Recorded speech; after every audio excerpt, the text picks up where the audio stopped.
Hello， 大家好，我係 Ingrid 啊。今次不如我哋就嚟一個特別啲嘅，我就帶你去10個絕世稀奇嘅景點參觀啦。各位團友跟住我啦，首先出場嘅咧就位於墨西哥嘅內卡水晶洞，呢度係全世界最大嘅地下水晶洞嚟嘅。呢啲一條條咁龐大嘅水晶柱體咧，其實係透明嘅石膏礦物嚟嘅。科學家估計呢度至少經歷咗50萬年嘅時間，我哋先至有咁龐大嘅晶柱體㗎。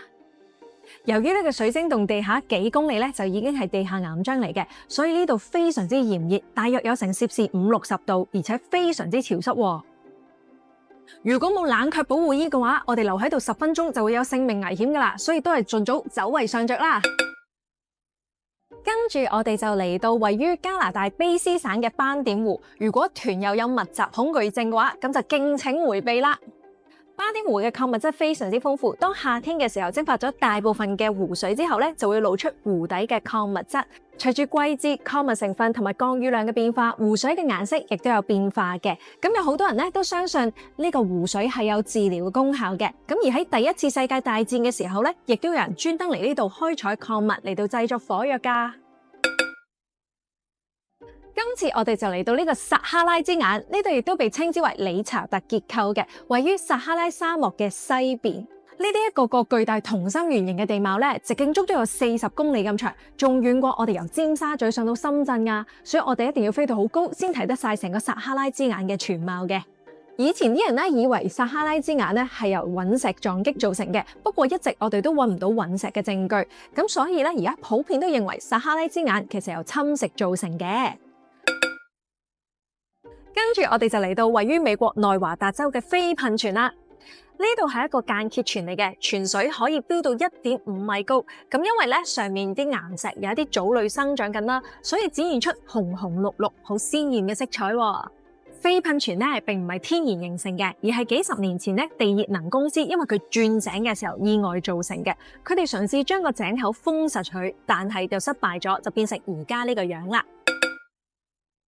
我哋嚟到呢個全世界最大嘅水下洞穴大南洞啦，呢度係一個潛水聖地嚟噶，直徑有成1000尺噶。可能大家都好難想象啦，呢個大南洞咧，佢竟然裏面係有鐘乳石洞噶，因為鐘乳石咧冇可能喺水底形成噶嘛，所以科學家就估計呢個大南洞曾幾何時喺水面上高嘅，喺冰河時候咧就已經存在噶啦。不過後嚟因為水位上升咗咧，就將成個大南洞都覆蓋咗。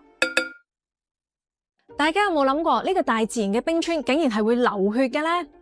位於喺南極嗰度咧有一個瀑布，因為佢嘅水係嚟自一個冰封嘅鹽湖嘅。呢個鹽湖咧係充滿咗鐵質。咁而當呢啲嘅湖水透過冰川嘅罅縫流出嚟嘅時候，佢接觸到空氣迅速氧化，就好似生鏽鐵一樣，就令到呢個瀑布嘅湖水就變成深紅色啦。下一個景點嘅名真係非常之得人驚啊，叫做地獄之門。其實佢係位於土庫曼嘅天然氣坑嚟噶，面積差唔多有成個足球場咁大噶。呢度本身係一個天然氣田嚟嘅，但係因為1971年嘅時候佢地面崩塌，為咗避免啲甲烷洩漏出嚟咧，地質學家就向佢點火啦。自此以後咧，地獄之門就成為咗一個熱門嘅旅遊景點，而附近嘅地方咧，亦都成為咗啲人體驗沙漠露營嘅聖地。啊，唔知圍住一個咁大嘅火爐，可唔可以用嚟 BBQ 嘅咧？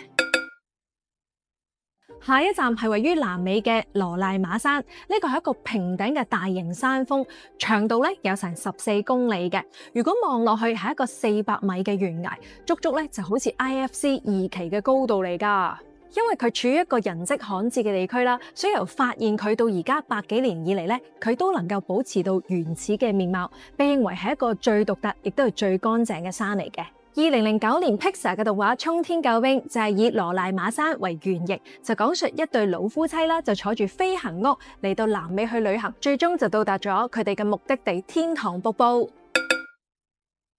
大家係咪以為嚟到飛碟嘅內部呢？其實呢度係位於保加利亞嘅山上，叫做冰封紀念碑，亦都可以叫做飛碟紀念碑嘅。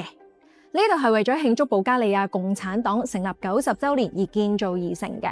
當時候係攞嚟進行一啲政治集會㗎，直至到保加利亞嘅社會主義制度喺1989年瓦解咗之後咧，呢度就變成咗一個廢墟啦。呢個外形好似 UFO 嘅建築物，佢牆身依然都保留咗好多共產黨嘅標語，好似我哋而家大帽山嘅雷達站啊。最後亦都係我最中意嘅景點，一定要帶大家去睇喺洞穴裏面嘅滿天星空啊！呢個位於紐西蘭嘅懷托摩山洞咧，係3000萬年前形成嘅。因為長期咧呢個山洞都會浸水，所以我哋一定要等到夜晚嘅時候坐船入到去裏面噶。入到洞穴嘅深處咧，就可以見到由螢火蟲光芒造成嘅滿天星空啦。呢一種嘅螢火蟲品種咧係紐西蘭獨有嘅，每一隻螢火蟲都識得去發光吐絲，每一隻可以吐出70條透明嘅絲線嚟對捕食嘅。如果年紀越大個咧，螢火蟲嘅光芒就會越光噶啦。我都係唔講咁多啦，呢種螢火蟲聽到噪音會嚇死噶。今次講到呢度，下次再帶大家四圍去玩啦。我哋 iLab 定期會舉辦唔同類型嘅古文明啊、科普嘅工作坊同埋課程嘅。如果有興趣嘅話咧，歡迎上 iLab 嘅 IG 啦，或者 WhatsApp 我哋查詢啦。好開心我哋嘅頻道越嚟越多人睇，但係我哋睇翻後台嘅數據咧，90%嘅觀眾都係未訂閱我哋嘅頻道噶。